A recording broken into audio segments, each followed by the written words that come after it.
وأنزلنا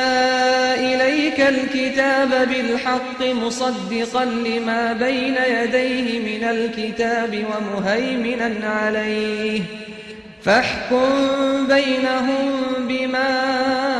أنزل الله ولا تتبع أهواءهم عما جاءك من الحق. اور اے پیغمبر، ہم نے تم پر سچی کتاب نازل کی ہے جو اپنے سے پہلی کتابوں کی تصدیق کرتی ہے اور ان سب پر نگہبان ہے، تو جو حکم اللہ نے نازل فرمایا ہے اس کے مطابق ان کے درمیان فیصلہ کرنا، اور حق جو تمہارے پاس آ چکا ہے اس کو چھوڑ کر ان کی خواہشوں کی پیروی نہ کرنا۔ الحمدللہ رب العالمین والعاقبۃ للمتقین، الصلاۃ والسلام علی سید الانبیاء والمرسلین،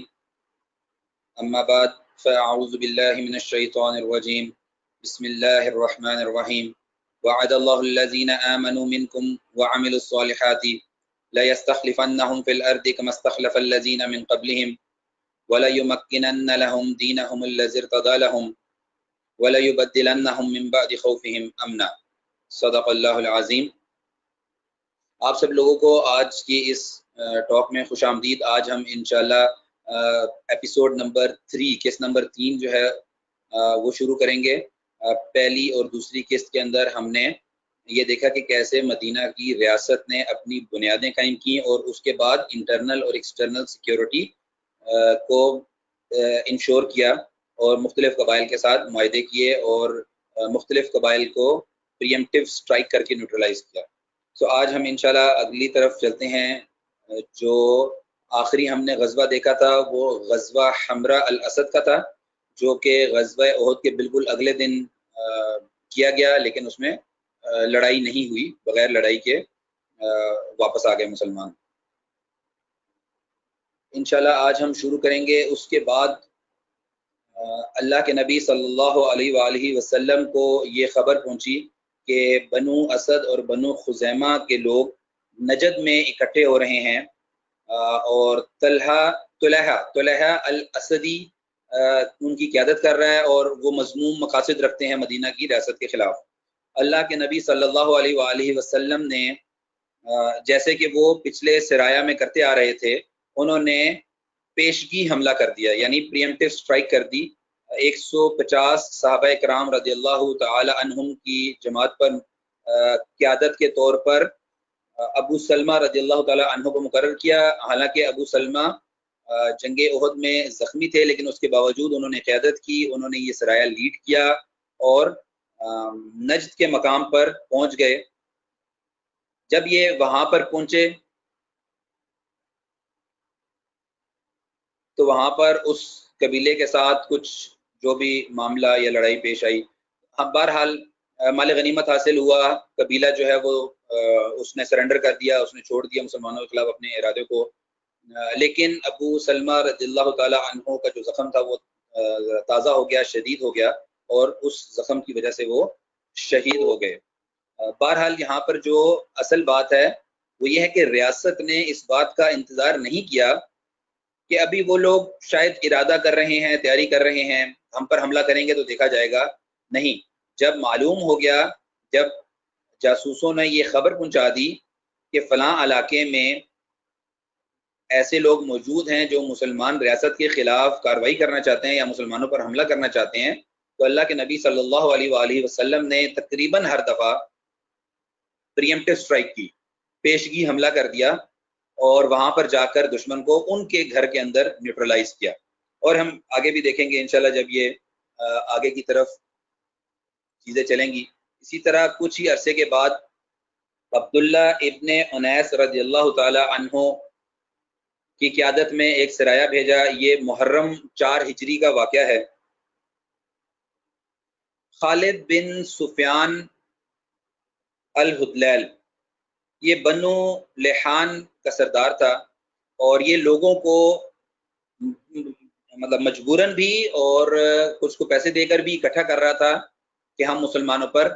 حملہ کریں گے۔ جاسوسوں نے اللہ کے نبی صلی اللہ علیہ وآلہ وسلم کو خبر پہنچائی۔ اللہ کے نبی نے دوبارہ اسی طرح انتظار کیے بغیر حضرت عبداللہ ابن انیس کو یہ کہا کہ آپ جائیں اور جا کر اس سردار کو ایگزیکیوٹ کریں، کیونکہ لوگوں کے اندر یہ جذبات نہیں پائے جاتے، وہ سردار کی وجہ سے یا سردار کے خوف کی وجہ سے یہ کام کر رہے ہیں، لہٰذا اس دفعہ یہ مناسب سمجھا گیا کہ صرف سردار کو جا کے قتل کروا دیا جائے۔ عبداللہ ابن انیس نے پوچھا کہ میں کیسے پہچانوں گا اس بندے کو، میں تو کبھی جانتا نہیں ہوں یا میں گیا نہیں وہاں پہ کبھی۔ تو اللہ کے نبی صلی اللہ علیہ وآلہ وسلم نے کہا کہ جب تم اس کو دیکھو گے تو کانپ جاؤ گے، جھرجھری آئے گی، سمجھ لینا کہ یہ وہی ہے جسے میں قتل کرنے آیا۔ تو حضرت عبداللہ رضی اللہ تعالیٰ عنہ کہتے ہیں کہ میں وہاں گیا اور اس جگہ پر میں پہنچ گیا جس جگہ کے بارے میں مجھے بتایا گیا تھا۔ میں ادھر ادھر لوگوں کو دیکھ رہا تھا، اچانک ایک شخص پر نظر پڑی اور میں کانپ گیا، اتنی بڑی قامت، خوفناک چہرہ اور روب اور دبدبہ ظاہر تھا اس کی شخصیت سے۔ مجھے سمجھ آ گئی یہ وہی خالد ہے، خالد بن سفیان الہذلیل، جس کے پیچھے مجھے بھیجا گیا ہے۔ اتنے میں نماز کا ٹائم ہو گیا۔ حضرت عبداللہ رضی اللہ تعالیٰ عنہ کہتے ہیں کہ ہر طرف دشمن تھے اور خوف کی حالت تھی۔ میں نے چلتے ہوئے، قدم سے چل رہے تھے، پاؤں سے چل رہے تھے، چلتے چلتے اشاروں سے نماز پڑھی اور رکوع اور سجدے میں اپنی آنکھیں جھکا لیتا تھا، یعنی جو نظریں پلکیں ہیں وہ جھکاتا تھا میں، اور چل اس وجہ سے رہے تھے تاکہ کسی کو شک نہ ہو کہ کسی کام میں مصروف ہے۔ اور انہوں نے ایک حکمت عملی یہ اختیار کی کہ یہ اس بندے کے پاس پہنچے اور اس بندے کو گفتگو میں مصروف کیا۔ یہ کہا کہ مجھے خبر ملی ہے کہ آپ مدینہ پر حملے کی تیاری کر رہے ہیں اور میں بھی مدینہ پر حملہ کرنا چاہتا ہوں، لہٰذا مجھے اپنے لشکر میں شامل کر لیں۔ یہ گفتگو ہو رہی تھی کہ انہوں نے موقع دیکھ کر اس پر وار کیا اور اسے قتل کر دیا، جس کی وجہ سے وہ سارے کا سارا جو معاملہ ہے وہ ٹھنڈا پڑ گیا، اور یہ جو ایک تیاری ہو رہی تھی لشکر کشی کی، یہ لشکر کشی کی تیاری برباد ہو گئی۔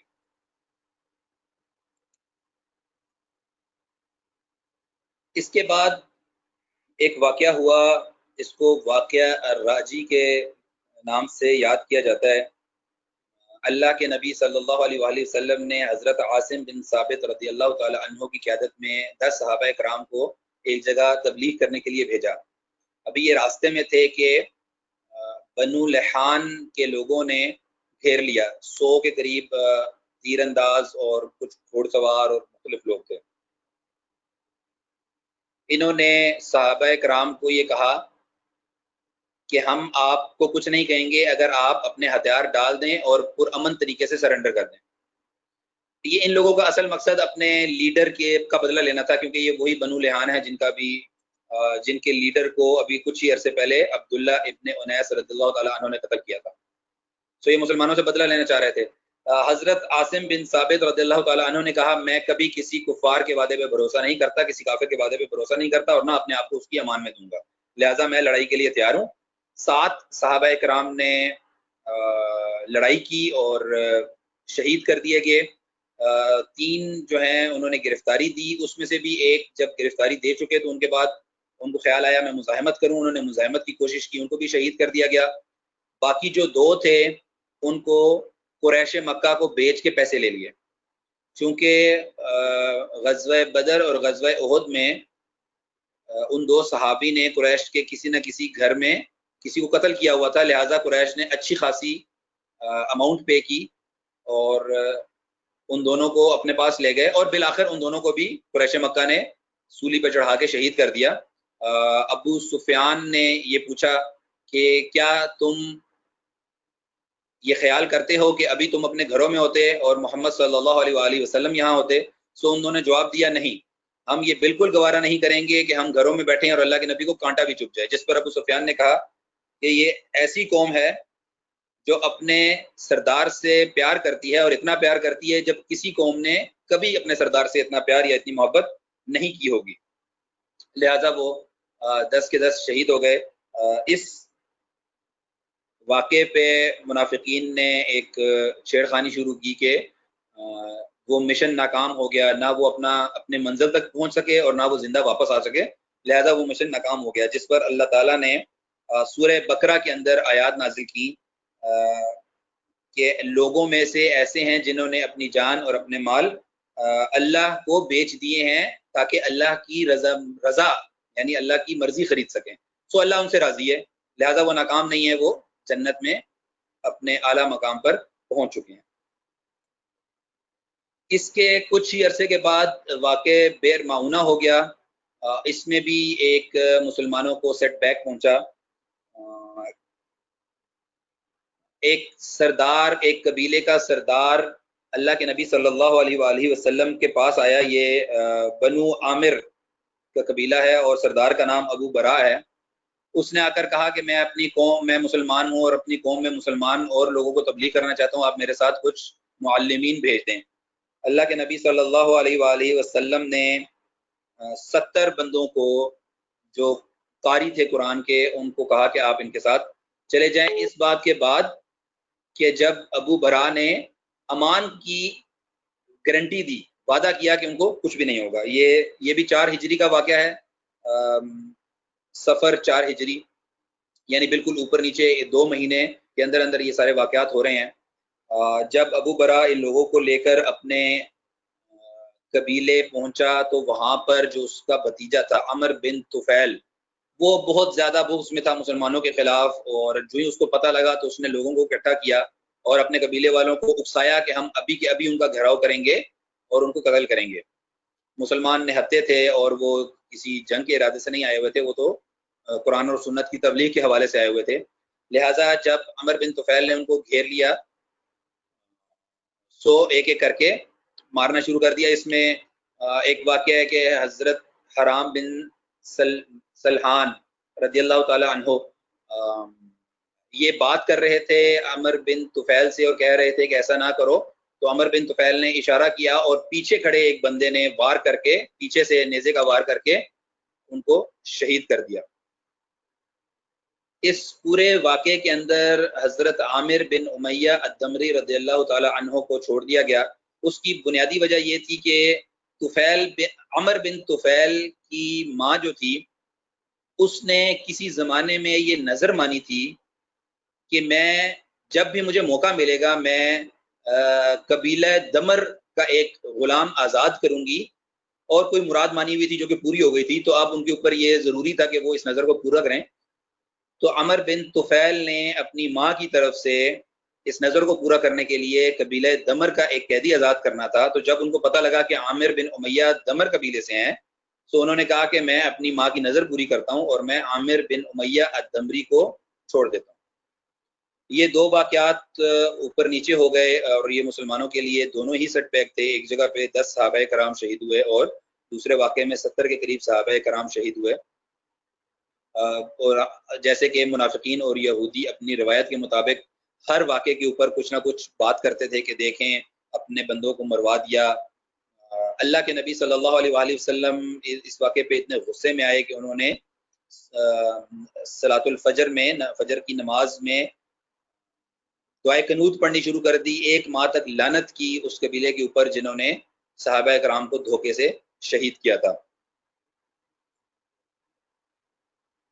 جب عامر بن امیہ الدمری کو چھوڑ دیا اور وہ واپس آ رہے تھے مدینہ کی طرف، تو راستے میں ان کو 2 لوگ ملے جن کو وہ پہچان گئے کہ یہ قبیلہ بنو عامر سے ہیں. اور بنو عامر وہی قبیلہ ہے جس نے ابھی ابھی 70 صحابہ کرام رضی اللہ تعالی عنہم کو شہید کیا تھا.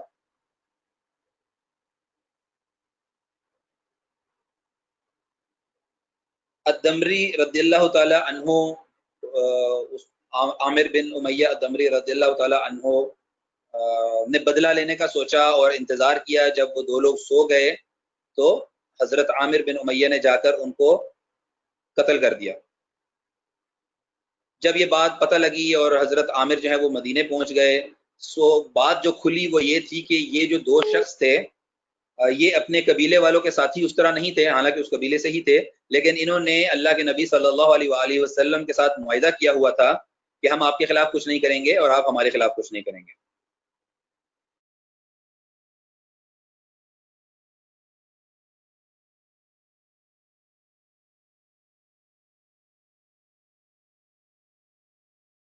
تو اللہ کے نبی صلی اللہ علیہ وآلہ وسلم نے خون بہا ادا کرنے کی بات کی. اور میثاق مدینہ کے مطابق جو مدینہ میں قبائل تھے انہوں نے مل کے خون بہا ادا کرنا تھا. تو اللہ کے نبی صلی اللہ علیہ وآلہ وسلم بنو نذیر کے پاس پہنچے اور بنو نذیر سے جا کر یہ کہا کہ آپ خون بہا میں حصہ ڈالیں. شروع میں بنو نذیر نے دھوکہ دینے کے لیے یہ کہا کہ ٹھیک ہے آپ آئیں ہمارے پاس یہاں پر بیٹھیں, ہم ابھی ارینجمنٹ کرتے ہیں اور جتنا ہمارا حصہ بنتا ہے ہم وہ حصہ دینے کے لیے تیار ہیں. لیکن اصل میں انہوں نے اللہ کے نبی صلی اللہ علیہ وآلہ وسلم کے خلاف قتل کا منصوبہ, نعوذ باللہ, اللہ کے نبی کو قتل کرنے کا منصوبہ بنایا تھا, جس کی خبر وحی کے ذریعے بھی اللہ کے نبی صلی اللہ علیہ وآلہ وسلم تک پہنچ گئی. وہ وہاں سے چلے گئے اور یہ پیغام بھیجا محمد ابن مسلمہ رضی اللہ تعالی عنہ کے ذریعے, یہ پیغام بھیجا کہ آپ لوگوں کو 10 دن کا وقت ہے, آپ لوگ یہاں سے نکل جائیں. یعنی ان کو ملک بدر کر دیا, ان کو ایگزائل کر دیا کہ آپ یہاں سے چلے جائیں. اچھا, اس میں ایک اہم بات یہ بھی ہے کہ محمد ابن مسلمہ جاہلیت کے دور میں بنو نذیر کے کافی قریب تھے اور کافی اچھے ان کے آپس میں تعلقات تھے. سو انہوں نے کہا بھی کہ تم یہ کیسی بات کر رہے ہو. محمد ابن مسلمہ نے کہا رضی اللہ تعالیٰ عنہ کہ اسلام نے آنے کے بعد پچھلے تمام تعلقات کو ختم کر دیا, اب تعلق صرف اسلام کی بنیاد پر ہے, یعنی اگر تم لوگ مسلمان ہو جاؤ تو دوبارہ میرے اسی طرح بھائی بنو گے. بنو نذیر نے شروع میں مشورہ کیا اور یہ طے کیا کہ لڑائی کرنے کی ضرورت نہیں ہے, ہم یہاں سے چلے جاتے ہیں, ہم ویسے بھی لڑ نہیں سکیں گے. لیکن اتنی دیر میں منافقین کی طرف سے خفیہ پیغام ملنا شروع ہو گئے کہ آپ لوگ نہ جائیں, ہم آپ کی مدد کریں گے, اگر آپ لڑیں گے ہم آپ کے ساتھ لڑیں گے, اگر آپ نکلیں گے تو ہم آپ کے ساتھ نکلیں گے. تو یہ جو خفیہ پیغامات تھے, اور اس میں سب سے زیادہ عبداللہ ابن ابی نے ایک پیغام بھیجا تھا کہ ڈٹ جاؤ. ان پیغامات کے ملنے کے بعد بنو نذیر نے یہ کہا کہ ہم ایسا کرتے ہیں کہ ہم ان لوگوں کی مدد سے کوشش کرتے ہیں کہ ہم لڑائی کریں. اللہ کے نبی صلی اللہ علیہ وآلہ وسلم کو یہودیوں کے اس ارادے کا علم ہوا کہ وہ جانے کی بجائے اپنے قلعوں میں بند ہو کر ڈٹ گئے ہیں, تو اللہ کے نبی صلی اللہ علیہ وآلہ وسلم نے کہا کہ یہودی لڑنا چاہتے ہیں, لہٰذا ان کا گھیراؤ کر لو, یعنی محاصرہ کر لو.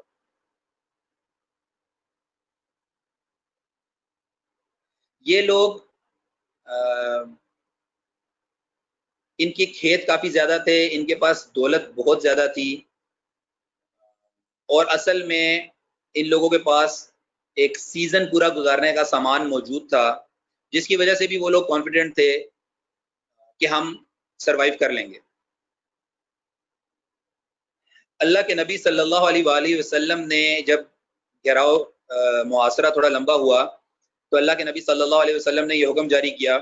کہ ان کے کھیتوں کو جلانا شروع کر دو اور ان کے درخت کاٹنا شروع کر دو. یعنی وہ جو ان کی پوری ایک کھیتی باڑی تھی, یعنی فصل تھی, اور جو کھجور کے درخت تھے ان کے پاس وہی سارا کچھ تھا, جس کی وجہ سے وہ اپنے آپ کو سیلف سفیشینٹ بھی محسوس کرتے تھے کہ اگر ہم کوئی باہر سے کاروبار نہ کریں یا باہر سے ہمیں سپلائی نہ آئے تو ہمارے اپنے پاس اتنے کھجور اور کھیتی ہے کہ ہم انٹرنلی سیلف سفیشینٹ ہیں, ہمیں ضرورت نہیں ہے کہ ہم باہر کی دنیا کے ساتھ معاملات کریں. اللہ کے نبی صلی اللہ علیہ وآلہ وسلم نے درخت کاٹنے شروع کر دیے اور کھیت جلانے شروع کر دیے. جب یہودیوں نے یہ دیکھا کہ اگر ہم سروائیو کر بھی گئے, اگر ہم جیت بھی گئے, اگر ہم مدینہ میں رہ بھی گئے تو نہ ہمارے کھیت بچے ہیں, نہ ہمارے درخت بچے ہیں, ہم کریں گے کیا؟ ان کا ٹوٹل سورس آف انکم یہی تھا جس کو اللہ کے نبی نے ختم کر دیا. اور انہوں نے آپس میں یہ مشورہ کیا کہ ہمارے پاس اتنی زیادہ دولت محفوظ ہے کہ اگر ہم اس دولت کو لے کے نکل جائیں گے تو ہم کہیں بھی جا کے اپنا کاروبار شروع کر سکتے ہیں, یا کہیں بھی جا کے دوبارہ کھیت خرید کے یا درخت خرید کے دوبارہ سے سارا کچھ بلڈ اپ کر لیں گے. لہٰذا انہوں نے پیغام بھیجا کہ ہم سرنڈر کرنا چاہتے ہیں, اور ساتھ ایک چھوٹی سی بات یہ بھی کی کہ آپ خود جنگ کے دوران یہ فرمایا کرتے تھے کہ بچوں کو نہیں مارنا, عورتوں کو نہیں مارنا, درختوں کو نہیں جلانا, کھیتی کا خیال کرنا ہے, تو اب کیوں آپ نے یہ کیا؟ زیادہ خیر ان کو تو اس بات کا جواب نہیں دیا گیا, لیکن ان کو یہ کہا گیا کہ آپ اپنے اونٹ پر جو سامان لاد سکتے ہیں, یعنی ایک اونٹ کے اوپر ایک گھرانہ یا ایک گھر میں جتنے اونٹ ہیں ان کے اوپر جو سامان آ سکتا ہے وہ کریں, اور آپ یہاں سے چلے جائیں. پیچھے جو چیز بچے گی وہ آپ کی ملکیت نہیں ہے, وہ مسلمانوں کے لیے مال غنیمت ہے. اللہ تعالیٰ نے سورہ الحشر کے اندر اس کا ذکر کرتے ہوئے یہ فرمایا کہ جو درخت تم نے کاٹے وہ اللہ کے حکم سے تھے, اور جو کھیت تم نے جلائے وہ اللہ کے حکم سے تھے. اس کے اندر ایک جنگی حکمت عملی کا ایک پہلو بھی نکلتا ہے کہ عمومی حالت میں بچوں، عورتوں، راہبوں، کھیتوں، درختوں کی حفاظت کی جاتی ہے، لیکن اگر ان میں سے کوئی بھی ایسی چیز ہے جو کہ کفار کے لیے ایک ویلیویبل ایسٹ بن سکتا ہے یا کفار کی مدد ہو سکتی ہے جنگ کے اندر، اس کو نیوٹرلائز کیا جاتا ہے. سو کچھ موقع پہ اللہ کے نبی صلی اللہ علیہ وآلہ وسلم نے عورتوں کو بھی مروایا، کچھ موقعوں پر درخت کٹوائے، کچھ موقعوں پر کھیت جلائے، کچھ موقعوں پر کچھ اور ایسے ایکشنز لیے جو عمومی طور پر خود اللہ کے نبی صلی اللہ علیہ وسلم فرماتے تھے کہ یہ کام جنگ میں نہیں کرنے، لیکن وہ کام کسی موقع پر جنگ میں اللہ کے نبی نے خود حکم دیا کہ کر دو. لہٰذا کوئی بھی ایسی چیز جس سے کفار مسلمانوں کے خلاف فائدہ اٹھا سکتے ہیں، جیسے مثال کے طور پہ اگر یہ حکم ہے کہ راہبوں کو یا عورتوں کو نہیں مارنا، اور وہ راہبوں اور عورتوں کو بندوقیں دے کے یا تلواریں دے کے بھیج دیں کہ مسلمان تو ان کو نہیں ماریں گے، اس موقع پر یہ حکم ہے کہ اگر راہب لڑنے آ جائے یا خاتون لڑنے آ جائے تو اس کو مار دیا جائے گا. اسی طرح اگر کسی چھوٹے بچے کے ہاتھ میں بم یا کوئی دے دیا جائے تلوار کہ تم لڑو جا کے، تو مسلمان نہیں ماریں گے، ایسا نہیں، ہم اس کو مار دیں گے. اسی طرح اگر ایک جنگ میں درخت اور کھیت اسٹریٹجی کے طور پر استعمال کیے جا رہے ہیں کفار کی طرف سے، اور ان کو ہرانے کے لیے ضروری ہے کہ درختوں اور کھیتوں کو جلایا جائے یا کاٹا جائے، تو اس کی بالکل اجازت ہے، لیکن صرف جنگی حکمت عملی کے طور پر، اور اس باعث کے واقعتاً اس کھیت یا درخت سے کفار کو مدد ہو رہی ہے، یا یہ وہ واحد وجہ ہے جس کی وجہ سے وہ ابھی تک جنگ پر ڈٹے ہوئے ہیں. اگر ہم درخت کاٹ دیں گے یا کھیت جلا دیں گے تو جنگ ختم ہو جائے گی، جیسے کہ ہو گئی بنو نذیر کے معاملے کے اندر جنگ ختم ہو گئی. اس کے بعد جو پوری کالونی تھی پوری کی پوری جو ان کی رہائش گاہیں تھیں، اللہ کے نبی صلی اللہ علیہ وآلہ وسلم نے انصار کو یہ کہا کہ میں چاہتا ہوں کہ یہ سب کچھ مہاجرین میں تقسیم کر دوں، یعنی مال غنیمت جو ملا ہے اس میں انصار کو حصہ نہ دوں. اور انصار جو کہ پہلے ہی قربانی در قربانی دیتے آ رہے تھے، انہوں نے حامی بھر لی، انہوں نے شروع میں اپنی آدھی جائیدادیں دیں، اپنے کھیت دیے، اپنا کاروبار ان کے حوالے کیا مہاجرین کے، اور اب وہ مال غنیمت میں حصہ بھی نہیں لے رہے. تو اللہ کے نبی صلی اللہ علیہ وآلہ وسلم نے جو ان کے گھر تھے بنو نذیر کے، وہ مہاجرین میں تقسیم کر دیے، اور اس واقعے کے بعد جو مہاجرین ہیں وہ خود کفیل ہو گئے، اور اب وہ انصار پر ڈیپینڈنٹ اس طرح نہیں رہے کہ انصار کے گھروں میں قیام کرتے. اس کے بعد مہاجرین انصار کے گھروں سے نکلے، کیونکہ اس سے پہلے ان کے پاس گھر نہیں تھے، وہ انصار کے گھروں میں رہتے تھے. اس واقعے کے بعد وہ انصار کے گھروں سے نکلے اور بنو نذیر کے گھروں میں جا کے سیٹل ہو گئے، وہاں پہ جا کے انہوں نے اپنی رہائش گاہیں اختیار کی، اور جو بھی ان کا مال غنیمت، فرنیچر اور دوسری چیزیں وہ استعمال میں لے گئے. 2 انصار میں سے 2 لوگ ایسے تھے جن کو چونکہ وہ بہت زیادہ غریب تھے تو ان کو اس مال غنیمت میں سے حصہ دیا گیا.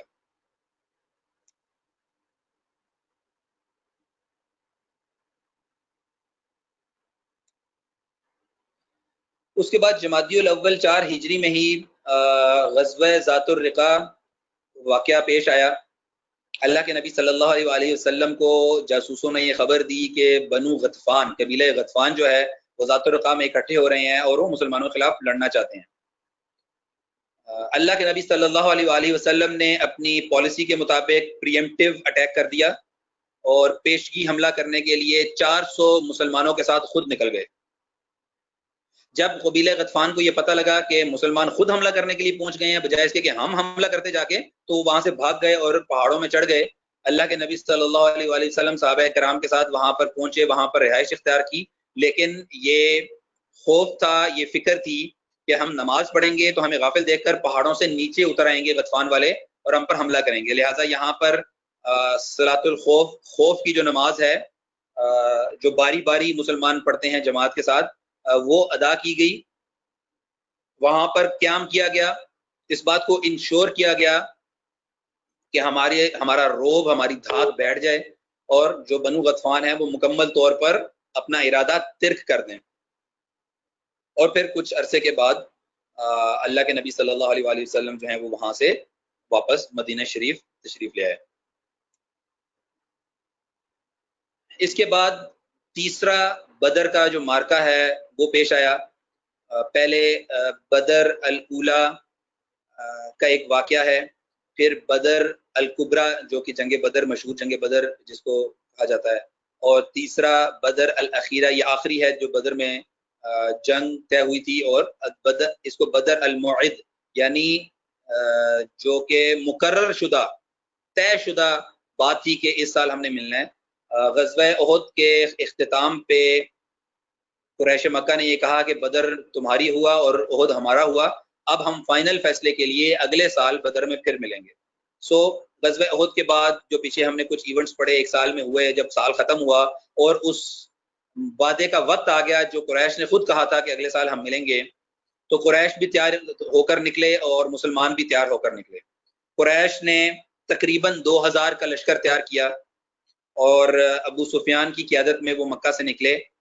لیکن مکہ سے کچھ ہی دور پہنچے تھے کہ ابو سفیان نے یہ کہا اس سال بارشیں کم ہوئی ہیں اور یہ ایسا محسوس ہوتا ہے کہ یہ سرسبز اور ہرا بھرا سال نہیں ہے، یعنی قحط کا ایک متوقع وہ ہے، خوف ہے،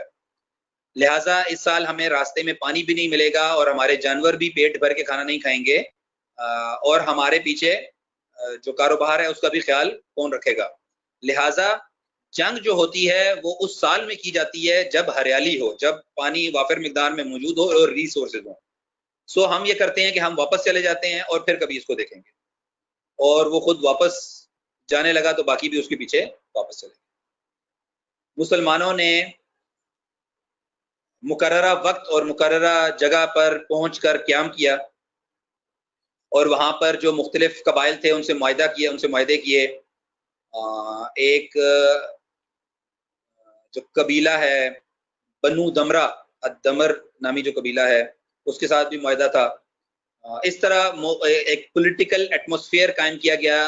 جس کے اندر انہوں نے اپنا مسلمانوں نے شو آف پاور کیا، اس کے باوجود کہ ان کو پتہ لگ چکا تھا کہ وہ لوگ نہیں آ رہے۔ 15 سے 20 دن وہاں قیام کیا صرف یہ دکھانے کے لیے کہ ہم یہاں پر میدان کے اندر موجود ہیں، قریش بھاگ گئے ہیں۔ سو ایک سٹیٹس ڈیمیج کیا گیا قریش کا، اور اپنا ایک پولیٹیکل اسٹریٹجک جو ایک طاقت ہے، شو آف پاور ہے، وہ دکھائی گئی۔ اس کے بعد 5 ہجری کے اندر غزوہ دومت الجندل پیش آیا۔ یہ غزوہ انٹرسٹنگ ہے اور اس کو ایک خاص اہمیت ملنی چاہیے تھی تاریخ دانوں کے حوالے سے، جن لوگوں نے تاریخ لکھی ہے، خاص طور پر سیرت کی جو تاریخ لکھی ہے۔ میں ابھی بتاتا ہوں کہ اس کے اندر کیوں یہ اہم ہے۔ اللہ کے نبی صلی اللہ علیہ وآلہ وسلم کو یہ خبر ملی کہ شام کے قریب ایک علاقہ ہے دومت الجندل، وہاں پر لوگ لڑائی کے ارادے سے اکٹھے ہو رہے ہیں یا وہ مسلمانوں کے خلاف عزائم رکھتے ہیں۔ اب یہ مدینہ سے 450 کلومیٹر دور ہے جگہ، اور مدینہ سے اس کا جو سفر بنتا ہے وہ 15 سے 16 دن کا بنتا ہے، جبکہ شام سے یہ 4-5 دن کے فاصلے پر جگہ موجود ہے۔ صرف اگر ان لوگوں کو وہاں پر چھوڑ بھی دیا جاتا تو زیادہ سے زیادہ خطرہ یہ تھا کہ شام تک کوئی کمیونیکیشن بھیجنی ہوگی سیریا تک تو مشکل پیش آئے گی یا نہیں جا سکے گی، اور اگر سیریا میں کسی مسلمان نے ٹریڈ کے لیے جانا ہے تو اس کو بھی مشکل پیش آئے گی یا وہ نہیں جا سکے گا۔ لیکن اللہ کے نبی صلی اللہ علیہ وآلہ وسلم نے 1000 مسلمانوں کو اکٹھا کیا اور نکل گئے۔ اب اگر صرف 15-16 دن جانے میں لگتے ہیں اور واپس آنے میں لگتے ہیں، اور وہاں پر لڑائی بھی کچھ 4-5-10 دن متوقع ہے، سو یہ 1 مہینے سے زیادہ کا سفر ہے جس میں پیچھے مدینہ خالی ہوگا یا بہت کم لوگ ہوں گے، وہاں پر کچھ معذور اور بیمار لوگ ہوں گے، اللہ کے نبی صلی اللہ علیہ وآلہ وسلم خود بھی موجود نہیں ہوں گے۔ لہٰذا اس کا مطلب یہ ہے کہ اگر قریش یا یہودیوں کے قبائل مل کر حملہ کرنا چاہیں تو نہایت آسانی سے ہو سکتا ہے۔ اس کے باوجود اللہ کے نبی صلی اللہ علیہ وآلہ وسلم نے اپنی پالیسی کو کنٹینیو کرتے ہوئے، جو ہی یہ خبر ملی کہ فلاں علاقے میں مسلمانوں کے خلاف تیاریاں ہو رہی ہیں، اللہ کے نبی خود اٹیک کرنے پہنچ گئے۔ یہ نہیں کہا کہ پیچھے ملک کا خیال کون کرے گا، اور کوئی اور بہانہ بھی نہیں کیا۔ احتیاط یہ اختیار کی کہ ایک تو ساتھ گائیڈ رکھا تاکہ راستہ بھول نہ جائیں، وہ بہت مشکل اور لمبا راستہ ہے جہاں سے گزر کے جانا تھا۔ اور دوسری بات یہ ہے کہ رات کو سفر کیا، دن کو چھپے رہے، یعنی دن کو کہیں پر اوٹ میں چھپ کر آرام کرتے تھے، کسی کو نظر نہ آئے، اور رات کو سفر کرتے تھے، کسی کو پتہ نہ لگے۔ ایک تو یہ کہ جس جگہ جا رہے ہیں ان لوگوں کو بھی پتہ نہ لگے، دوسرا یہ کہ مکہ میں قریش کو خبر نہ ہو اس کی۔ اللہ کے نبی صلی اللہ علیہ وآلہ وسلم جب دومت الجندل پہنچے تو اس قبیلے کو ذرا بھی نہیں پتا تھا کہ مسلمان خود حملہ آور ہو چکے ہیں۔ اچانک جب مسلمان حملہ آور ہوئے تو وہ وہاں سے بھاگ گئے۔ مسلمان کچھ دن وہاں پر قیام کیا، ایک واپسی پر ایک قبیلے سے معاہدہ بھی کیا نیوٹرلائز کرنے کے لیے، اپنی پولیٹیکل ڈومین اور جورسڈکشن کو بڑھانے کے لیے اور دھاک بٹھانے کے لیے۔ راستے کے قبائل کو یہ روب طاری ہو گیا کہ اتنی دور جا کر مسلمان حملہ آور ہو رہے ہیں، مسلمانوں کی ول پاور کتنی زیادہ ہے اور یہ کسی سے ڈرتے نہیں ہیں، اور محفوظ واپس مدینہ بھی پہنچ گئے۔ اور یہ بھی ایک حیرت کی بات ہے کہ قریش کو ذرا علم نہیں ہوا، مکہ والوں کو نہیں پتہ لگا اس واقعے کے بارے میں۔ تاریخ لکھنے والے یہ بھی لکھتے ہیں جنہوں نے اس واقعے کو کوٹ کیا ہے کہ اتنی دور جا کر حملہ کرنا، بالکل آؤٹ آف دی وے ایک جگہ پہ جا کے حملہ کیا گیا۔ تو اللہ کے نبی صلی اللہ علیہ وآلہ وسلم یہ دیکھ رہے تھے کہ ہم نے بالآخر ایکسپینشن کرنی ہے اتنی دور تک۔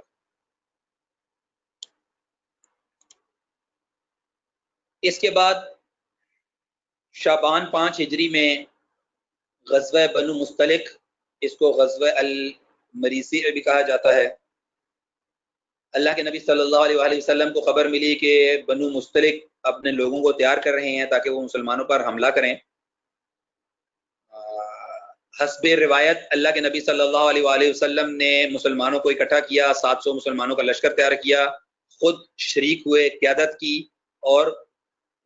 بنو مستلق کی رہائش گاہ کے قریب پہنچ گئے تاکہ پیشگی حملہ یعنی کہ پریمپٹیو سٹرائک کر سکیں، پریمپٹیو اٹیک کر سکیں، اس سے پہلے کہ وہ لوگ حملہ کریں ہم ان پر حملہ کر دیں۔ ان کا سارا سامان مال غنیمت کے طور پر لے لیا، ان کی عورتیں اور بچوں کو غلام بنا لیا، اور لڑائی ختم ہو گئی، یعنی کہ وہ نیوٹرلائز ہو گئے، پورے کا پورا جو بنو مستلق کا قبیلہ تھا وہ نیوٹرلائز ہو گیا۔ بہت سے قیدی ہاتھ آئے، بہت سے غلام ہاتھ آئے۔ ایک لمبا واقعہ ہے، لیکن بہرحال اسی قبیلے سے حضرت جویریہ رضی اللہ تعالی عنہ کا تعلق ہے۔ جویریہ بھی قیدی بن کے آئیں ایک صحابی کے پاس۔ اس کے بعد چونکہ یہ وہاں پر چیف کی بیٹی یعنی سردار کی بیٹی تھی، ایک شہزادی کی طرح تھی، تو انہوں نے فوری طور پر پیسے دے کر آزاد ہونے کا ریکویسٹ کی یا آفر کی، اور وہ مان گئے جن سے۔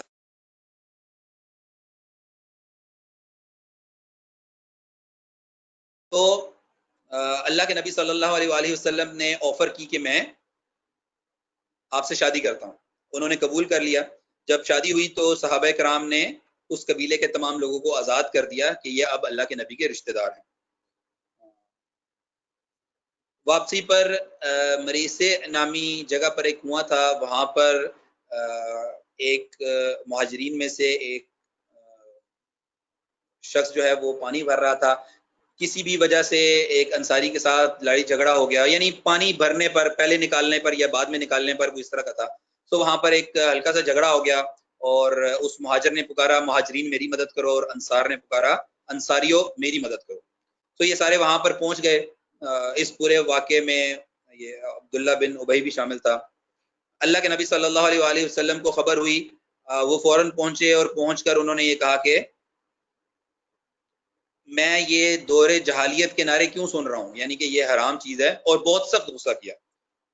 اور پھر یہ کہا کہ اسلام نے تمہیں آپس میں بھائی بھائی بنایا ہے، اور ایک پورا خطبہ ارشاد کیا، اور معاملہ رفع دفع ہو گیا، انصار اور مہاجرین آپس میں دوبارہ سے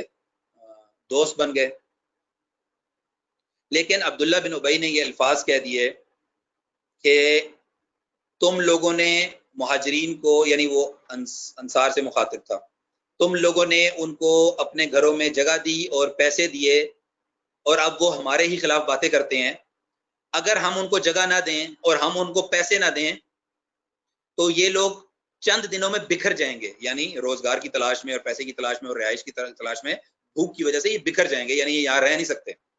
لہٰذا جب ہم واپس جائیں گے تو ہمارے میں سے باعزت ان ذلیل لوگوں کو نکال دے گا، نعوذ باللہ۔ یہ خبر اللہ کے نبی صلی اللہ علیہ وآلہ وسلم تک پہنچی۔ اللہ کے نبی نے عبداللہ بن ابی کو بلایا، اس نے قسم کھا کر انکار کر دیا۔ اللہ کے نبی نے اس کو وہاں پر چھوڑ دیا،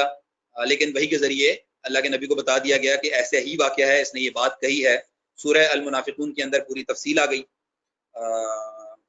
جب انصار میں سے لوگوں کو یہ پتہ لگنا شروع ہو گیا کہ وحی آ گئی ہے اور عبداللہ بن ابی نے یہی بات کی ہے، تو جو انصار میں سے اس کے ساتھ اٹھنے بیٹھنے والے لوگ تھے وہ بھی اس کے خلاف ہو گئے کہ تم نے اللہ کے نبی صلی اللہ علیہ وسلم کے خلاف ایسی بات کی کیسے ہے کہ وہ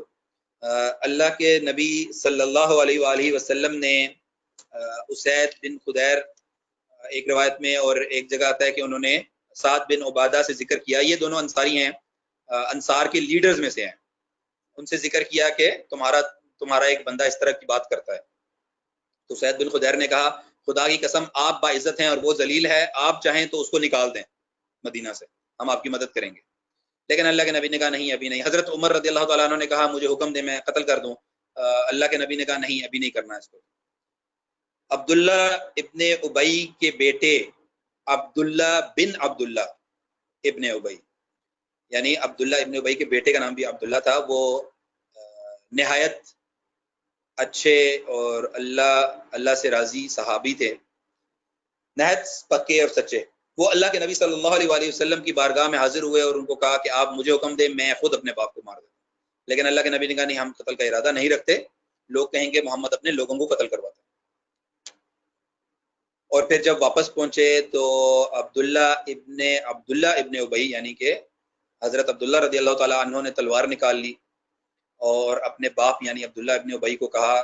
جب تک تم یہ منہ سے الفاظ نہیں نکالو گے کہ تم ذلیل ہو اور رسول اللہ صلی اللہ علیہ وسلم باعزت ہیں، میں تمہیں مدینہ میں داخل نہیں ہوگا۔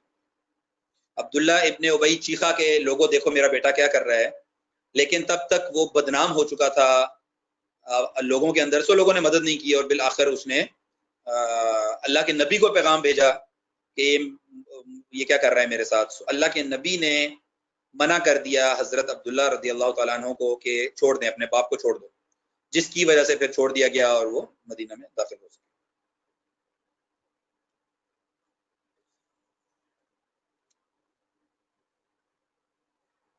اس واقعے کے بعد کچھ ہی عرصہ گزرا تھا کہ عرب کے اندر جو مختلف قبائل تھے جو فردن اللہ کے نبی صلی اللہ علیہ وسلم اور مسلمانوں کے خلاف اپنے عزائم رکھتے تھے اور وہ یہ چاہتے تھے کہ وہ مسلمانوں کے خلاف کوئی جنگ کریں، اب کسی کو یہ خیال آیا کہ کیوں نہ مل کر وار کیا جائے، ہم الگ الگ نہیں کر سک رہے، ہم مل جاتے ہیں۔ خیبر کے جو یہودی تھے انہوں نے قبیلہ غطفان کو 1 سال کی فصل دینے کا وعدہ کیا کہ ہمارا جو بھی یہاں پر خیبر کا جتنا بھی پروڈیوس ہے پورے کا پورا 1 سال کا آپ لے لیں لیکن ہمیں بندے دیں۔ تو انہوں نے 6000 بندوں کا وعدہ کیا۔ پھر وہ قریش کے پاس گئے اور قریش نے یہودیوں سے یہ کہا کہ آپ تو اہل کتاب ہیں، آپ پر اتنے انبیاء آئے، آپ خود بتائیں کہ ہم ٹھیک ہیں یا مسلمان ٹھیک ہیں۔ تو یہودیوں نے کہا کہ آپ بہتر ہیں مسلمانوں سے اور آپ حق پر ہیں۔ اس کے اوپر اللہ تعالیٰ نے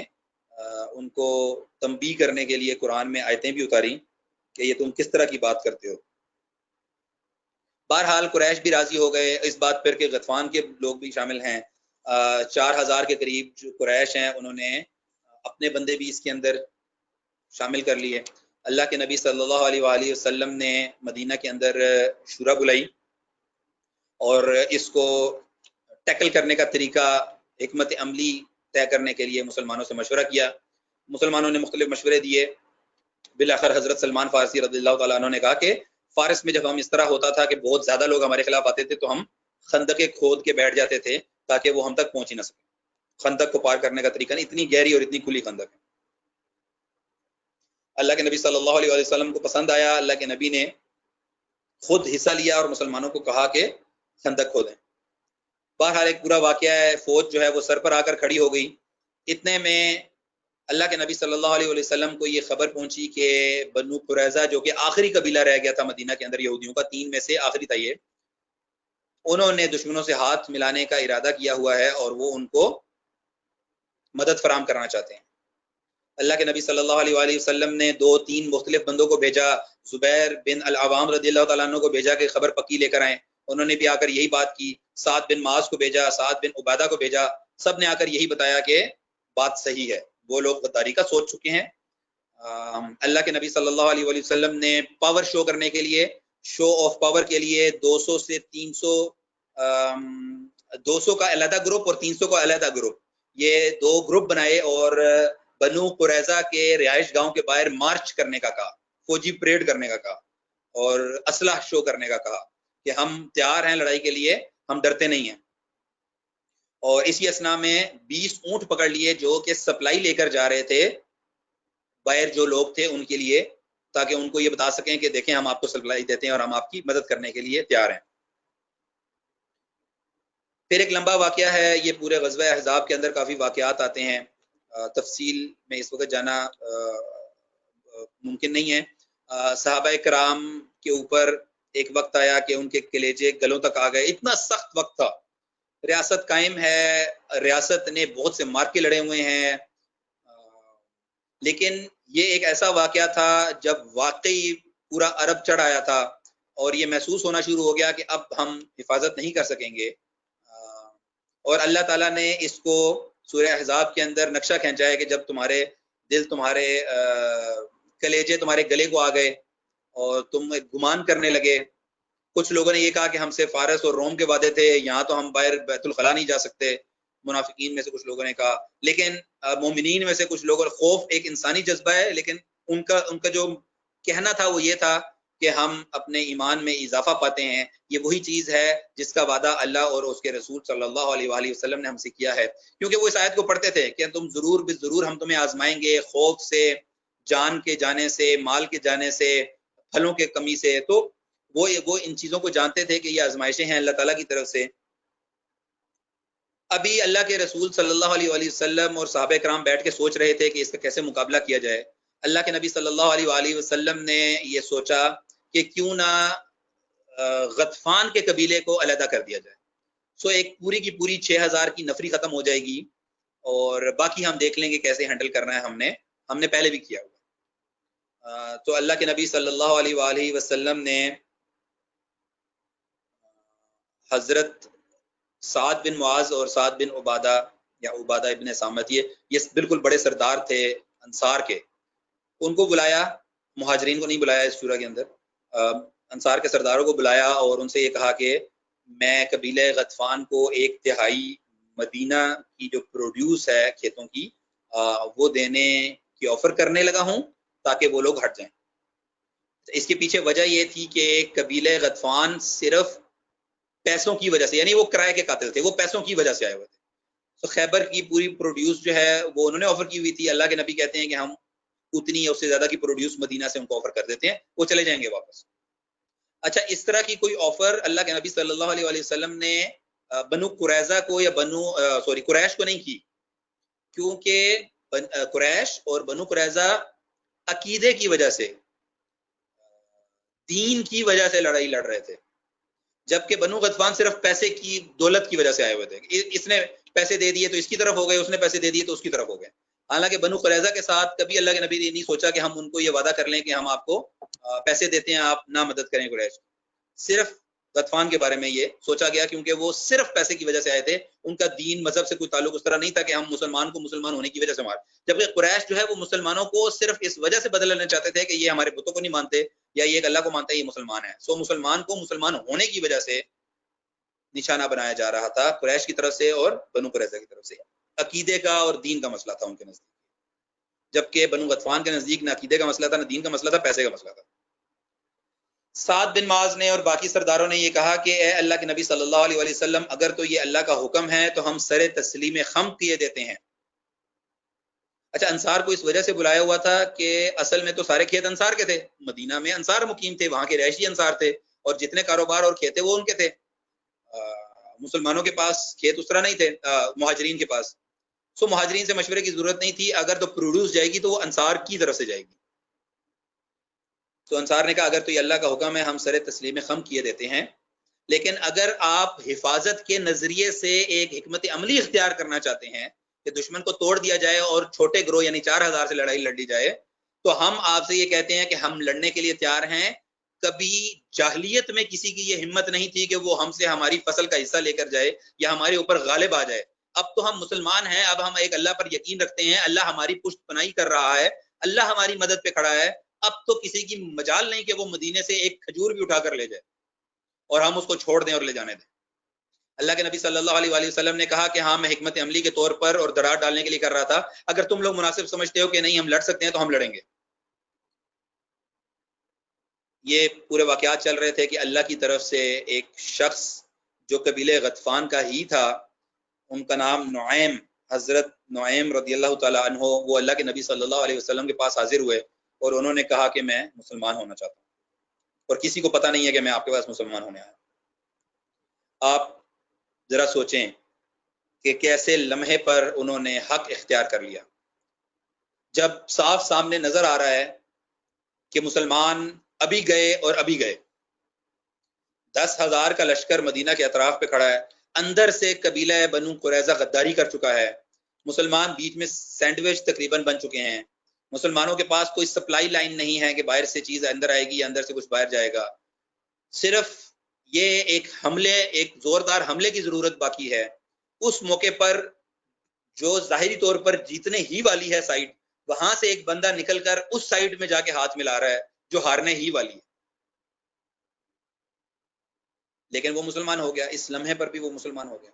انہوں نے حضرت نعیم رضی اللہ تعالیٰ عنہ نے اللہ کے نبی صلی اللہ علیہ وسلم کو کہا مجھے حکم کریں کیا کروں، آیا میں اسلام کا اعلان کروں یا اگر آپ چاہتے ہیں تو میں اپنے تعلقات استعمال کر کے دشمنوں کے اندر پروپیگنڈا کروں۔ اللہ کے نبی صلی اللہ علیہ وآلہ وسلم نے کہا کہ آپ اپنا اسلام چھپائیں اور درار ڈالنے کی کوشش کریں،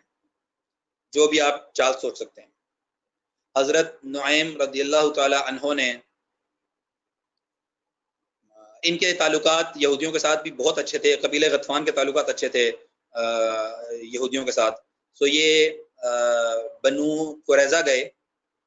اور وہاں پہ جا کے انہوں نے یہ کہا کہ تمہیں پتہ ہے میں تمہارا دوست ہوں اور میں تم سے صرف اچھی بات کرتا ہوں، یہ تم نے کیا کیا ہے؟ اگر قریش چلے گئے تو محمد صلی اللہ علیہ وآلہ وسلم تو تمہیں نہیں چھوڑے گا، تمہارے تو گھر یہاں پہ ہیں، تم نے تو یہیں رہنا ہے، وہ لوگ تو واپس مکہ چلے جائیں گے۔ تو انہوں نے کہا آپ ہمیں کیا مشورہ دیتے ہیں؟ حضرت نعیم نے کہا کہ اس بات کو انشور کرنے کے لیے کہ قریش اور غطفان والے کہیں بھاگ نہ جائیں، جب بھی موقع ایسا آئے کہ وہ شکست کھا رہے ہوں تو وہ بھاگ نہ جائیں، ایسا کرو کہ ان سے کہو آپ اپنے کچھ لوگ یعنی قریش بھی اور غطفان بھی اپنے کچھ 2-4 لوگ ہمارے پاس ضمانت کے طور پہ رکھوائیں کہ آپ کبھی بھی نہیں بھاگیں گے جب تک کہ یہ اینڈ نہیں ہو جاتا۔ انہوں نے کہا یہ بہترین طریقہ ہے، اس طرح ہم انشور کر لیں گے کہ وہ بھاگیں گے نہیں اور ہمارے ساتھ رہیں گے۔ پھر وہ اپنے قبیلے غطفان گئے اور غطفان جا کے انہوں نے کہا تم مجھے جانتے ہو کہ میں تم سے صرف اچھی بات کرتا ہوں۔ بنو قریظہ نے محمد صلی اللہ علیہ وآلہ وسلم سے صلح کرنے کی سوچ لی ہے اور مسلمانوں کو یقین دلانے کے لیے انہوں نے مسلمانوں سے وعدہ کیا ہے کہ ہم غطفان کے اور قریش کے کچھ لوگ آپ کو ہدیتاً پیش کریں گے، آپ ان کو قتل کر دیں۔ اس کے لیے انہوں نے طریقہ یہ نکالا ہے کہ وہ تم سے یہ کہیں گے کہ ہمیں شورٹی کے لیے کچھ بندے دے دو، لیکن اصل میں وہ مسلمانوں کے حوالے کر کے قتل کروا دیں، اور یہی بات انہوں نے قریش کو جا کے کہی۔ بات ختم ہو گئی، ابو سفیان کو ایکچولی قریش میں سے ابو سفیان کو جا کے یہ بات کہی اور بات وہاں پر ختم ہو گئی، محاصرہ لمبا ہو گیا۔ یہ بات یہاں پر نوٹ کریں کہ قریش اور غطفان والے محاصرے کی نیت سے نہیں آئے ہوئے تھے، لہٰذا ان کے پاس محاصرے کے لیے جو سپلائی چاہیے ہوتی ہے وہ نہیں تھی، انہوں نے کھانے پینے کا ذخیرہ نہیں کیا ہوا تھا، انہوں نے اور معاملات نہیں کیے ہوئے تھے،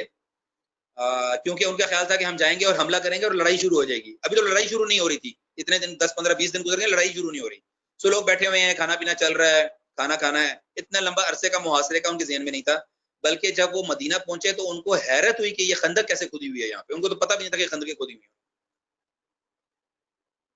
تو اکرمہ ابن ابی جہل یہ بنو قریظہ کے پاس گیا اور بنو قریظہ کو کہا کہ ہمارے اونٹ اور گھوڑے مرنا شروع ہو گئے ہیں، ہم ایک ہی دفعہ وار کرنا چاہتے ہیں، لہٰذا تیار ہو جاؤ، فلاں دن ہم حملہ کریں گے، تم اندر سے حملہ کر دینا بس۔ بنو قریظہ نے کہا کہ ٹھیک ہے، لیکن ہمیں شک ہے کہ اگر پانسا دوسری طرف پلٹا تو آپ لوگ ہمیں چھوڑ کے بھاگ جائیں گے، آپ یہ وعدہ کریں کہ آپ ہمیشہ ہمارے ساتھ یہیں پہ کھڑے رہیں گے جو بھی نتیجہ ہوا۔ اس نے کہا کیسی باتیں کر رہے ہو، ہم تو نہیں چھوڑ کے جائیں گے۔ انہوں نے کہا نہیں آپ ایسا کریں ضمانت کے طور پہ کچھ لوگ دے دیں. اکرمہ ابن ابی جہل نے واپس جا کے ابو سفیان کو کہا کہ وہ کہہ رہے ہیں ضمانت کے طور پہ کچھ لوگ دے دیں. ابو سفیان نے فوراً کہا یہ وہی بات ہے جو نعیم نے کہی تھی، لہٰذا نعیم نے سچ کہا تھا اور بنو قریظہ ہم سے دھوکہ کریں گے. یہی بات غطفان قبیلے کو پتہ لگی، سو ان دونوں نے یہ کہا کہ بنو قریظہ سے ہمارے معاملات ختم، انہوں نے ہم سے غداری کی اور وہ مسلمانوں کے ساتھ مل گئے. جب انہوں نے یہ پیغام بھیجا کہ ہم اپنے بندے آپ کے حوالے نہیں کریں گے، تو بنو قریظہ نے یہ کہا کہ قریش بھاگنے کا ارادہ رکھتے ہیں اور اگر وہ بھاگ گئے تو مسلمان ہمیں نہیں چھوڑیں گے، لہٰذا قریش اور غطفان نے ہم سے غداری کی اور وہ واپس جانے کا سوچ رہے ہیں.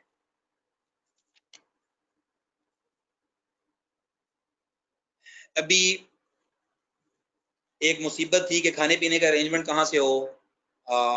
کافی لمبا محاصرہ ہو گیا ہے، لوگ تنگ آ گئے ہیں، گھوڑے اور اونٹ مرنا شروع ہو گئے ہیں، دشمنوں کی صفوں میں اتحاد ختم ہو گیا. حیی ابن اخطب جو اس کا سرکردہ تھا، جس نے یہ اتحاد بنایا تھا، اس کا بنایا ہوا اتحاد ٹوٹ گیا. اور اللہ تعالیٰ نے ہوا کے ذریعے اپنی ایک اور مدد کی، شدید ہوا چلی اور کفار کی ہانڈیاں الٹ گئیں. ابو سفیان نے یہ کہا کہ اب یہاں پر ٹھہرنے کا کوئی فائدہ نہیں، ہمارے پاس کھانے پینے کے لیے بھی کچھ نہیں ہے اور ہم حملہ بھی نہیں کر سکتے اور بنو قریظہ نے دھوکہ دے دیا ہمیں، لہذا اب یہاں ٹھہرنے کا کوئی مقصد نہیں ہے، میں جا رہا ہوں. جو ہی لیڈر قریش کا لیڈر ابو سفیان نکلا، پیچھے قریش نکل گئے اور غطفان بھی وہاں سے چلے گئے اور یہ جنگ خندق یا جنگ احزاب جو ہے وہ اپنے نتیجے کو پہنچ گئی اور مسلمانوں کو اس کے اندر فتح حاصل ہوئی. اللہ کے نبی صلی اللہ علیہ وآلہ وسلم نے ابھی یہ ختم ہوئی تھی، وہاں سے قریش چلے ہی گئے تھے کہ اللہ کے نبی صلی اللہ علیہ وآلہ وسلم نے فریش ہونے کے لیے، ہاتھ منہ دھونے کے لیے اپنا اسلحہ نیچے رکھا، اپنا جنگی لباس اتارا کہ جبرائیل علیہ السلام پہنچ گئے. جبرائیل علیہ السلام نے کہا کہ میں دیکھ رہا ہوں کہ آپ نے اپنا اسلحہ رکھ دیا اور اپنا لباس اتار دیا، جبکہ ہم نے یعنی فرشتوں نے نہ تو اسلحہ رکھا ہے اور نہ لباس اتارا ہے. اس کا مفہوم ہے جو انہوں نے کہا حضرت جبرائیل علیہ السلام نے. تو حضرت جبرائیل نے کہا کہ اللہ کا حکم ہے کہ بنو قریظہ کے خلاف جنگ کی جائے اور ان کو سبق سکھایا جائے جو انہوں نے معاہدہ توڑا ہے. اللہ کے نبی صلی اللہ علیہ وآلہ وسلم نے اسی حالت میں کہ شدید خوف کی حالت سے اور شدید جنگی حالت سے تھکاوٹ میں چور صحابہ کرام جو ہیں وہ ابھی فارغ ہوئے ہیں کہ ایک اعلان سنتے ہیں کہ فوری طور پر بنو قریظہ پہنچا جائے. اور اللہ کے نبی صلی اللہ علیہ وآلہ وسلم نے یہ بھی کہا کہ کوئی بھی عصر کی نماز ادا نہ کرے جب تک کہ بنو قریظہ نہ پہنچ جائے، اور یہ حکم تھا کہ فوری طور پر وہاں جا کے محاصرہ کر لیں. صحابہ کرام پہنچے، جا کر محاصرہ کر لیا اور ان کو یہ حکم دیا کہ یا لڑ لو یا سرنڈر کر دو. بنو قریظہ کے سردار کعب بن اسد، اس نے اپنی قوم سے یہ کہا کہ میں نہیں دیکھتا کہ کوئی ہمارے پاس چارہ ہے، لیکن میں 3 مشورے دیتا ہوں، اس میں سے کوئی ایک بات مان لو. پہلی بات یہ کہ ہم سارے مسلمان ہو جاتے ہیں، ہم سب ایمان لے آتے ہیں، اور مسلمانوں کا یہ کہنا ہے کہ جب کوئی مسلمان ہو جائے تو اسلام سے پچھلی والی ساری باتیں معاف، لہذا جو ہی ہم مسلمان ہوں گے تو وہ ہمیں کچھ بھی نہیں کہیں گے. تو جان بچانے کا ایک طریقہ یہ ہے کہ ہم سارے مسلمان ہو جاتے ہیں. پورے قبیلے نے یونینیمسلی کہا کہ نہیں، ہم نے مسلمان نہیں ہونا. تو انہوں نے سردار کی بات کو ریجیکٹ کیا. سردار نے کہا اچھا پھر ایسا کرو کہ ہم اپنی عورتیں اور بچوں کو خود قتل کرتے ہیں اور پھر لڑائی کے لیے باہر نکلتے ہیں. اگر ہم مر گئے تو ہماری عورتیں بچے ویسے بھی مرے ہوئے ہوں گے، تو مسلمان کسی چیز پہ قبضہ نہیں کر سکیں گے، غلام نہیں بنا سکیں گے. اور اگر ہم جیت گئے تو ہم دوبارہ شادیاں کر کے اور اولاد کر کے دوبارہ زندگی گزار لیں گے. اس پر بھی تمام قبیلے والے نے یونانیمسلی کہا کہ نہیں، ہم یہ نہیں کریں گے. ہم کیسے اپنے ہاتھوں سے اپنی بیویاں مار دیں اور اپنے بچے مار دیں، یہ ہم سے نہیں ہوگا. کعب بن اسد نے جو کہ سردار تھا، اس نے کہا اچھا تیسری بات پھر یہ ہے کہ ہفتے والے دن جب مسلمانوں کو اس بات کا یقین ہے کہ ہم لڑائی نہیں کریں گے، کیونکہ ہم سبت والے دن ہفتے والے دن کچھ نہیں کرتے، اور وہ اپنے ہتھیار ڈال کے بیٹھے ہوں گے، تو ہم اس دن اچانک حملہ کر کے ان پر غلبہ حاصل کرتے ہیں. سو دوسرے اور تیسرے جو سردار تھے انہوں نے کہا کہ یہ کیسے ہو سکتا ہے کہ وہ غافل ہوں، جبکہ ہم یہ دیکھ رہے ہیں کہ دن بدن محاصرے کی سختی میں اضافہ ہوتا جا رہا ہے. یعنی شروع میں محاصرہ نرم تھا، کچھ دن گزرے اور سخت کیا، پہلے صرف دن کو پہرا ہوتا تھا، پھر دن اور رات کو پہرا ہونا شروع ہو گیا، پھر دن اور رات میں بھی پہرے کو سخت کر دیا گیا اور پھیلا دیا گیا. سو دن بدن محاصرے کو زیادہ سے زیادہ سخت کر دیا جاتا ہے. لہٰذا یہ نہیں ہو سکتا کہ وہ غفلت میں ہوں گے. اور دوسری بات یہ ہے کہ ہفتے والے دن کو ہم وائلیٹ نہیں کریں گے، ہم اس کی خلاف ورزی نہیں کریں گے. پہلے لوگوں نے ہفتے والے دن کی خلاف ورزی کی اور ہمیں پتہ ہے ان کے ساتھ کیا ہوا، یعنی وہ جو ایک بندر بنا دیے گئے اور خنزیر بنا دیے گئے. لہٰذا یہ تو ممکن نہیں ہے کہ ہم ہفتے والے دن کی خلاف ورزی کر دیں. تو پھر اس نے کہا کہ اچھا جاؤ پھر جو دل کرتا ہے وہ کرو. میرے ذہن میں تو یہی تھا، میں نے یہ تم لوگوں کو سمجھا دیا. انہوں نے یہ پیغام بھیجا اللہ کے نبی صلی اللہ علیہ وآلہ وسلم کو کہ ہمارے درمیان کوئی فیصلہ کرنے والا بندہ مقرر کریں، جو ہمارے درمیان فیصلہ کرے کہ ہم نے یہ کیا اور ہم اس سزا کے مستحق ہیں، یا جو بھی ایک ہماری طرف سے یہ آفر ہے کہ ہمیں آپ جانے دیں. انہوں نے ویسے بیچ میں یہ کہا تھا کہ ہم سرنڈر کرتے ہیں، ہمیں جانے دیں، لیکن اللہ نے کہا نہیں، جانے نہیں دینا. تو انہوں نے کہا اچھا پھر کوئی بندہ جو ہمارے درمیان فیصلہ کر سکے. اللہ کے نبی نے کہا تم چوز کر لو. سو انہوں نے سعد بن معاذ پر رضامندی ظاہر کی کہ سعد بن معاذ رضی اللہ تعالی عنہ جو ہیں وہ اس پہ فیصلہ کرے. اچھا وہ بہت قریبی ساتھی تھے بنو قریظہ کے، سعد بن معاذ اپنے جاہلیت کے زمانے میں، اور ان کا یہ خیال تھا کہ وہ ہمارا لحاظ کریں گے جیسے بنو قینقاع کے ساتھ کیا گیا کہ ان کا معاملہ عبداللہ بن ابئی کو دے دیا گیا اور اس نے ان کو کہا کہ آپ چلے جائیں یہاں سے. پچھلی قسط میں ہم نے اس کو ذکر کیا. سعد بن معاذ رضی اللہ تعالی عنہ کو چارپائی پر ڈال کے لایا گیا. اس کی بنیادی وجہ یہ ہے کہ غزوہ خندق میں ابھی ان کو ایک تیر لگا تھا جس کی وجہ سے ان کی بازو کی رگ کٹ گئی تھی اور خون کافی بہہ رہا تھا اور وہ زخم برابر ہونے کو نہیں آ رہا تھا. سو ان کو لایا گیا اور پھر انہوں نے فیصلہ کیا، اور انہوں نے فیصلہ یہ کیا، پہلے انہوں نے پوچھا کہ تم میرا فیصلہ مانو گے؟ انہوں نے کہا بالکل مانیں گے. پھر انہوں نے فیصلہ یہ کیا کہ ہر بالغ مرد کو قتل کر دیا جائے اور نابالغ کو غلام بنا لیا جائے اور عورتوں کو بھی غلام بنا دیا جائے. اللہ کے نبی صلی اللہ علیہ وآلہ وسلم نے نہایت خوشی کا اظہار کیا اور یہ کہا کہ یہ وہی فیصلہ ہے جو اللہ نے ساتوں آسمانوں کے اوپر کیا ہے کہ بنو قریظہ کے ساتھ یہی معاملہ کیا جائے گا. انہوں نے سرنڈر کر دیا. بنو قریظہ کے مردوں کو باہر لایا جاتا اور ایک ایک کر کے اس کی گردن اڑائی جاتی. پہلے ایک بندے کو لاتے ہیں قتل کرتے، پھر دوسرے کو لاتے. ایک روایت میں ہے کہ 500 600 اور ایک روایت میں ہے کہ 800 تک مرد قتل کر دیے ایک ایک کر کے. ایک لائے، پھر دوسرا لائے، پھر تیسرا لائے اور مارتے جاتے تھے.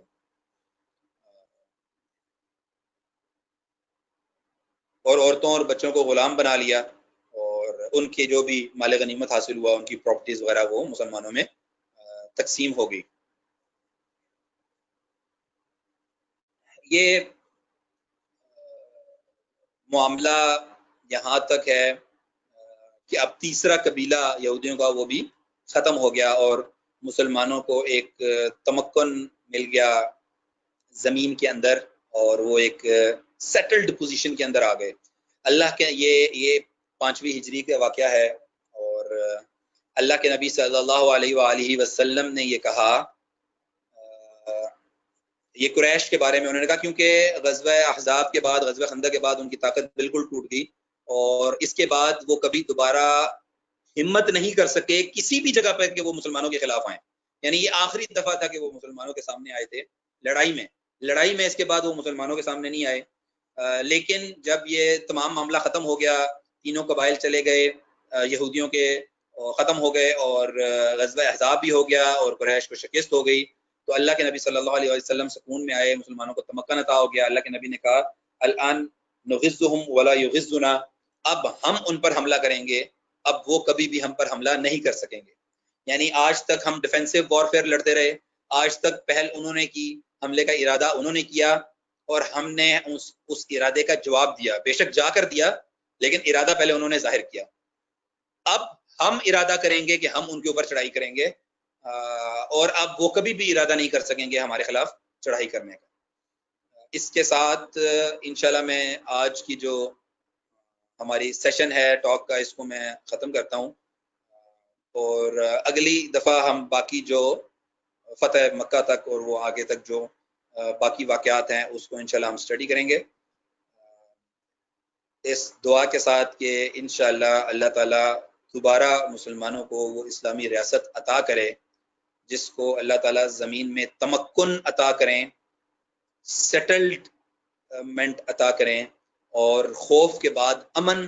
کی حالت عطا کریں کہ جب مسلمانوں کو پوری دنیا میں کسی کافر کا کوئی خوف نہیں ہوگا اور تمام کفار مسلمانوں سے لرزیں گے انشاءاللہ۔ وآخر دعوانا ان الحمد للہ رب العالمین۔